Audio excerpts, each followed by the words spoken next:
విద్యారంగ పరిరక్షణ కోసం ఏఐఎస్ఎఫ్ ఆధ్వర్యంలో రాష్ట్ర వ్యాప్తంగా నిరసన ప్రదర్శనలు చేపట్టారు. లీకేజీలకు కేంద్రంగా మారిన ఎన్టీఏను రద్దు చేయాలని, మూసివేసిన ప్రభుత్వ పాఠశాలలు, హాస్టళ్లను వెంటనే తెరవాలని ఏఐఎస్ఎఫ్ రాష్ట్ర అధ్యక్షులు డిమాండ్ చేశారు.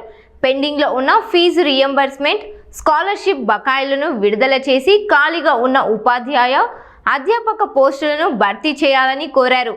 సంక్షేమ హాస్టళ్లలో నాణ్యమైన భోజనం, మౌలిక వసతులు కల్పించాలని, ప్రభుత్వ మెడికల్ కళాశాలల ప్రైవేటీకరణను నిలిపివేసి ప్రైవేట్ మెడికల్ కళాశాలలో అధిక ఫీజులను నియంత్రించాలని ఏఐఎస్ఎఫ్ నాయకులు డిమాండ్ చేశారు. ఈరోజు రాష్ట్రంలో చంద్రబాబు నాయుడు గారి ప్రభుత్వం విద్యార్థులకు ఇచ్చినటువంటి హామీలు ఏ ఒక్కటి నెరవేర్చకపోగా ప్రజాధనంతో ప్రకటనలు చేస్తా ఉన్నారు, ఆర్భాటాలు ప్రకటిస్తా ఉన్నారు. అందుకే all India student federation AISF నేతృత్వంలో రాష్ట్ర వ్యాప్తంగా మార్పు రావాలి, మార్పు కావాలి, విద్యారంగ పరిరక్షణ జరగాలని చెప్పి ఈరోజు ప్రదర్శన, నిరసన కార్యక్రమాలు పిలుపునియడం జరుగుతోంది. మరి ఇదే విద్యాశాఖ మంత్రి, ఇదే వైద్య శాఖ మంత్రి, ఇదే కూటమి ప్రభుత్వం తన యొక్క ఎజెండాలో ఇవాళ మెడికల్ కళాశాల పరిరక్షణ చేస్తాం, ప్రైవేటీకరణ ఆపుతామని చెప్పి హామీ ఇచ్చారు. జీవో నంబర్ 77 రద్దు చేస్తాం, పెండింగ్ లో ఉన్నటువంటి ఫీజు రియంబర్స్మెంట్ బకాయిలు అన్ని చెల్లిస్తాం, ఏదైతే రియంబర్స్మెంట్ అవసరమవుతుందో ప్రతి విద్యార్థికి ఇస్తామని చెప్పారు. తల్లికి వందనం అందిస్తామని చెప్పారు. మూతపడిన పాఠశాలలు తెరిపిస్తామన్నారు. ప్రొఫెసర్ పోస్టు ఖాళీగా ఉన్నటువంటి భర్తీ చేస్తామని చెప్పారు. ఏ ఒక్కటి అమలు చేయకోకుండా మా యొక్క తల్లిదండ్రుల ప్రజాధనంతో మీరు ఆర్భాటాలు ప్రకటిస్తా ఉన్నారు. అందుకే ఈ విద్యాశాఖ మంత్రి రాజీనామా చేయాలి. 2.5 సంవత్సరాలు అయిపోతుంది. ఒక అకాడమిక్ ఇయర్ ను ప్రాపర్ గా నడిపించలేనటువంటి విద్యాశాఖ మంత్రి మాకొద్దని చెప్పి ఇవాళ మేము ఆందోళన చేస్తా ఉన్నాం. మేము ఆందోళన చేస్తా ఉంటే ఈ విద్యాశాఖ మంత్రి, కుటుంబ ప్రభుత్వం, పోలీస్ సోదరులతో మీకు అనుమతులు లేవని చెప్పి మాట్లాడుతూ ఉన్నారు. ఇది ప్రజాస్వామ్యం.